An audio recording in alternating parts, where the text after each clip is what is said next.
안녕하세요. 역사 돋보기입니다. 한국 현대사의 흐름 속에서 남긴 흑역사 8부입니다.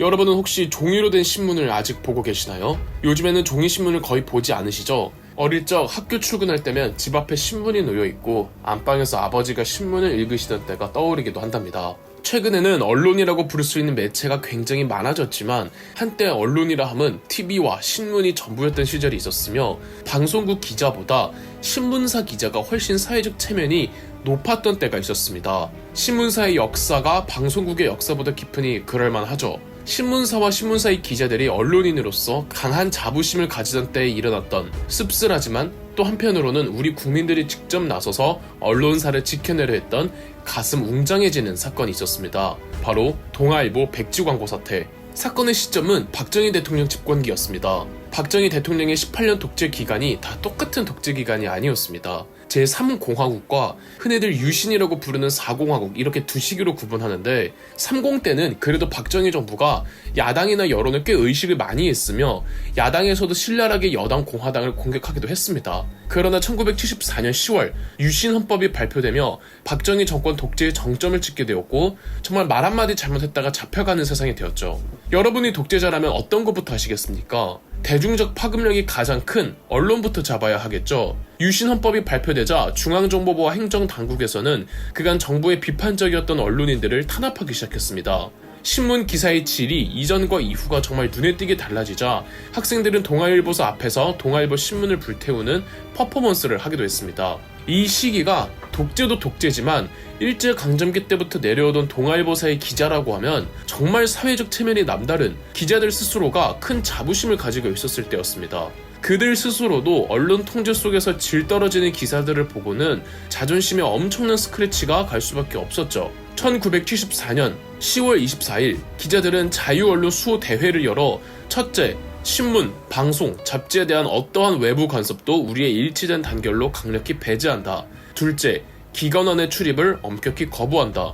셋째, 언론인의 불법 연행을 일절 거부한다. 만약 어떠한 명목으로라도 불법 연행이 자행되는 경우 그가 귀사할 때까지 퇴근하지 않기로 한다. 라는 자유언론 수호 선언을 결의합니다. 동아일보의 기자들은 경영진과 싸워가며 동아일보의 결의문을 게재할 뿐더러 인권운동가와 야당 인사들의 기사까지 실어버립니다. 유신 정부에 대한 기자들의 반격이었죠.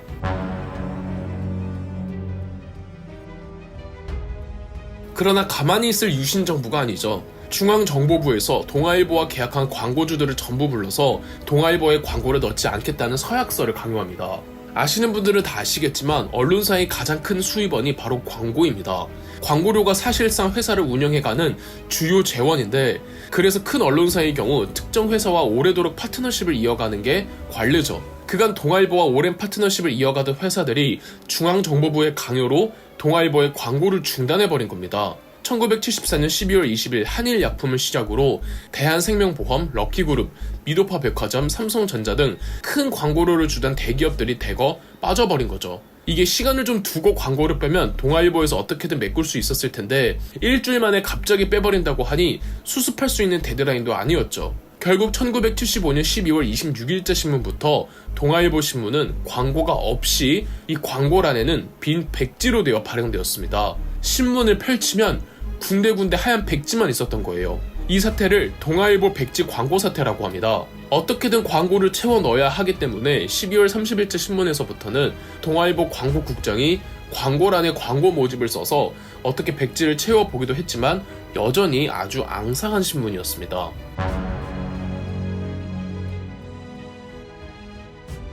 그런데 해가 지난 1975년 1월부터 예상치 못한 사건이 일어나니 국민들이 모금을 하거나 자발적으로 개인 광고로 동아일보 백지 광고란을 채우기 시작하는 게 아닙니까? 돈을 내고 자기 칼럼이나 글을 투고하거나 아니면 그냥 개인명 혹은 일반 민간 단체 동호회 이름만 내걸고 광고비를 동아일보에 후원하였던 거죠. 언론 자유 수호를 위해 국민들이 한마음 한뜻으로 뭉치기 시작했던 겁니다. 1975년 5월까지 5개월간 무려 1만 365건의 격려 광고가 실렸고 그 첫 시작은 김대중 전 대통령이었다고 하며 홍준표 현 대구시장도 당시 동아일보 광고 모금을 주도한 한 사람이기도 했다죠. 1975년 1월 1일 첫 개인 격려 광고에 실린 글에는 언론의 자유를 지키려는 한 시민이라는 한 익명의 이름으로 언론 자유는 우리의 생명이다. 그것 없이는 인권도 사회 정의도 학원과 종교의 자유도 그리고 국민의 자발적 참여에 의한 국가 안보도 존재하지 않는다. 언론 자유는 민주국가의 혼이요 모든 소망의 근원이다. 이것을 지키는 것은 우리의 절대적 의무요 양도할 수 없는 권리다. 동아일보의 백지 광고라는 권력의 음모와 오만의 단적인 증거이며 국민의 알 권리에 대한 정면 도전이다. 이는 동아일보의 문제가 아니라 우리 모두의 사활에 관한 문제인 것이다. 나는 언론 자유와 민족 회복을 열망하는 한 시민으로서 옷처럼 타오르기 시작한 언론 자유의 촛불을 지키기 위하여 이 광고문을 유료 게재한다.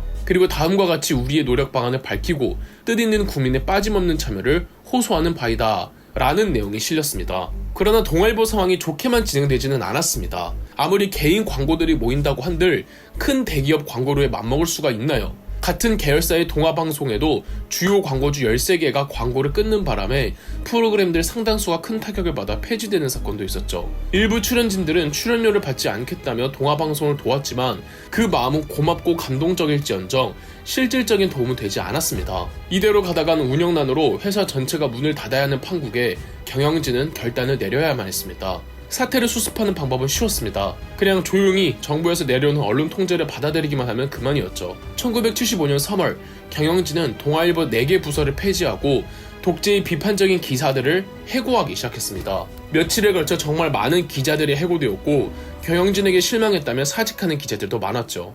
해직된 기자들은 동아자유언론투쟁위원회를 조직하였으며 아직 해직되지 않은 기자들은 편집국을 찾아가 부당 해고 철회를 주장하며 성명서를 발표하기도 했습니다. 편집국장 송건호도 기자들의 대량 해고가 말이 되냐며 사임해버렸죠. 동아일보 기자들은 회사 점령 후 농성에 들어섰는데 경영진은 3월 17일 폭력배들을 고용해 기자들 130여 명을 강제 해산시켰습니다. 경영진은 파업에 들어선 기자들을 전원 해고하겠다며 협박했고 이후로도 부차장급 7명과 12명의 기자를 해고하고 7명을 무기정직 처분을 내렸습니다.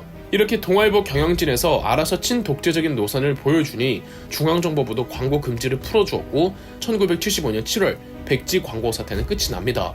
분명 기자들이 싸워준 자유언론 수호운동은 숭고했지만 결과는 패전이었습니다. 40여 명이 자유언론 실천 선언 1주년을 맞아 동아일보사 앞에서 침묵 시위를 벌이기도 합니다. 물론 이 기자들 이후 긴급조치 위반으로 체포되고 석방 후에도 취업 방해와 미행 감시로 고통을 겪어야만 했죠.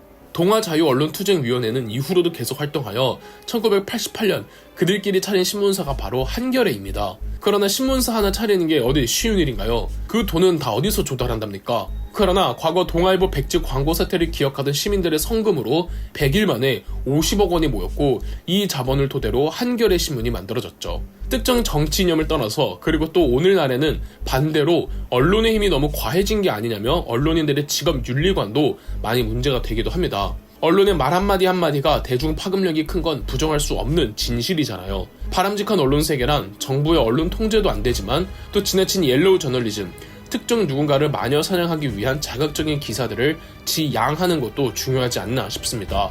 더불어 이 시대의 진정한 히어로들이란 결국 자기가 가지고 있는 직업에 대해 프라이드를 갖고 투철한 직업 윤리를 지켜내려는 사람들이 아닌가 싶네요. 그럼 역사 돋보기였습니다. 영상 재미있으셨다면 구독과 좋아요, 알림 설정까지 해주시면 감사드리겠습니다.